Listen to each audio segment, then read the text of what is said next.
हार्दिक स्वागत करता हूँ। बीए तृतीय वर्ष पॉलिटिकल साइंस पेपर 2 का यह सिलेबस है। इससे पहले पेपर 1 का सिलेबस मैंने डिस्कस कर दिया, आप लोगों ने देखा होगा उसको। और आज के वीडियो के माध्यम से हम राजनीति विज्ञान बीए तृतीय वर्ष यानी कि 3rd ईयर के बारे में हम चर्चा करेंगे, उसके सिलेबस को जानेंगे, जिसका नाम है भारतीय राजनीतिक विचार या भारतीय राजनैतिक विचार। ओके, इसको आपको पढ़ना है। तो इसमें क्या क्या चीज़ें, मतलब किन किन भारतीय जो विचारक हैं उनके विचारों को हमको जानना है। तो इसी के अंतर्गत हम चर्चा करेंगे। अंग्रेजी में आपके पेपर का नाम है इंडियन पॉलिटिकल थॉट, हिंदी में कहेंगे भारतीय राजनीतिक विचार। ओके, और जो आपका 3rd पेपर होगा इंटरनेशनल पॉलिटिक्स, तो उसका भी सिलेबस जल्द ही मैं दे दूंगा। और पेपर 1 का ऑलरेडी अवेलेबल हो चुका है, आप लोगों ने नहीं देखा तो उसको देख लीजिएगा।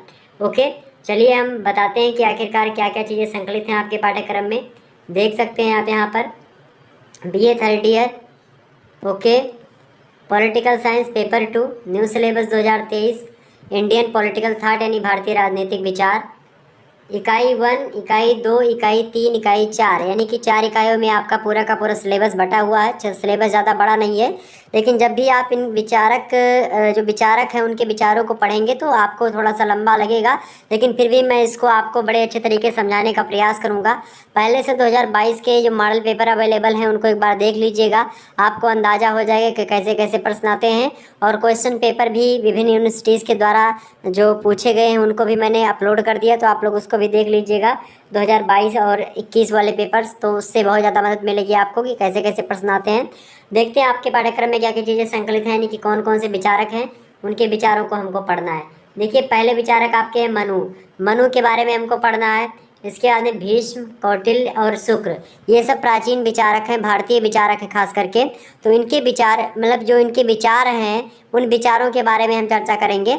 ठीक है, राजनीति से संबंधित जो विचार इन्होंने दिए हैं उन विचारों पर हमारा जो है फोकस रहेगा। तो ये इकाई 1 आपकी यहाँ पर समाप्त हो जाएगी। सिलेबस ज़्यादा लंबा नहीं, बस थोड़ा सा नाम आपको गिना दें। इसके अलावा इकाई 2 की बात करें तो भारतीय पुनर्जागरण क्या होता है इसके बारे में आपको जानना है।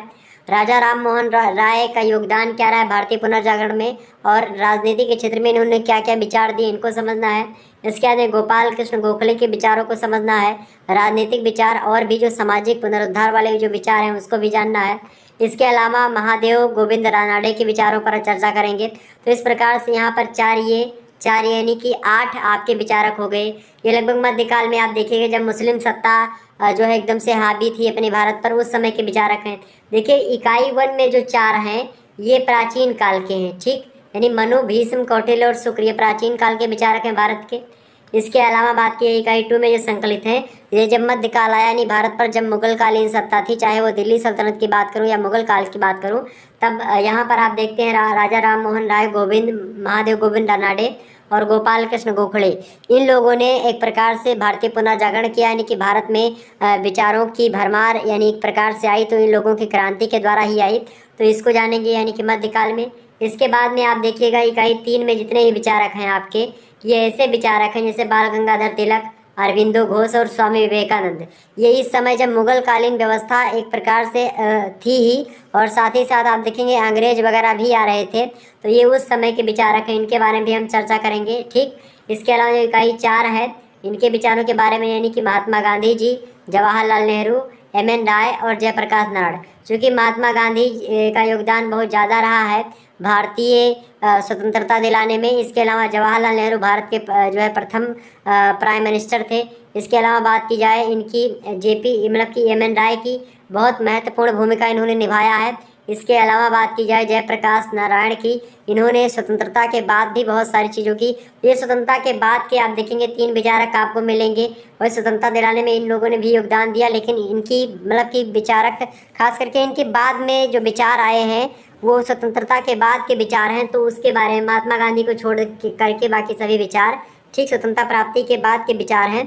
तो इन तमाम प्रकार के विचारक जो हैं विचारकों के, उन विचारों के बारे में हम चर्चा करेंगे, विस्तार से जानेंगे। तो आपके पाठ्यक्रम में कुल मिलाकर के बात की जाए, देखिएगा 4 इकाई 1 में है, 4 इकाई 2 में 8 हो गए, यानी कि 3 ही इकाई में 4 3 7, 7 और 3 10, 10 और 4 14, 14 विचारक हैं। इन 14 विचारकों के जो विचार हैं महत्वपूर्ण खास करके राजनीति विज्ञान से संबंधित, यानी पॉलिटिकल विचार जो हैं, पॉलिटिकल थॉट्स, उनके बारे में हमको जानना है, उनके बारे में विस्तार से चर्चा करनी है। तो हम चर्चा करेंगे विस्तार से। और मॉडल पेपर एक बार आप ज़रूर देख लीजिएगा, ताकि उसमें आपको पता चलेगा कि कैसे कैसे विचारों से प्रश्न आते हैं। हालांकि मैं जल्द ही आपके लिए इस पर कुछ कार्य करूंगा। मिलते हैं फिर नेक्स्ट वीडियो में। आप एक बार पेपर 1 वाले वीडियो ज़रूर देख लीजिएगा, प्रिंसिपल्स ऑफ पब्लिक एडमिनिस्ट्रेशन। इसका सिलेबस मैंने डिस्कस कर दिया है, अभी 1-2 दिन पहले की बात है, आप लोग इसको ज़रूर देख लीजिएगा। मिलते हैं फिर नेक्स्ट वीडियो में पेपर 3 के साथ, यानी पेपर 3 में इंटरनेशनल जो पॉलिटिक्स है उसके बारे में जानेंगे। ओके, उसमें जो इकाई है उनमें जो पाठ्यक्रम में जो चैप्टर्स हैं उन चैप्टर्स के बारे में चर्चा करेंगे कि कौन कौन से चैप्टर्स हैं। ठीक, धन्यवाद। मिलते हैं नेक्स्ट में। चूँकि ये सिलेबस ज़्यादा लंबा चौड़ा नहीं था, इसमें समझाने लायक कुछ था नहीं। चूँकि मनु के बारे में अगर बताऊंगा, या भीष्म के बारे में, कौटिल्य के बारे में, शुक्र के बारे में, तो थोड़ा लंबा हो जाएगा प्रोसेस और लगभग 1-2 घंटे और बीत जाएंगे। तो मैं सोच रहा हूँ कि जब मैं जैसे कि अगर मनु को पढ़ाऊँगा तो विस्तार से मनु के बारे में बता दूँगा, भीष्म को पढ़ाऊँगा तो भीष्म के बारे में विस्तार से।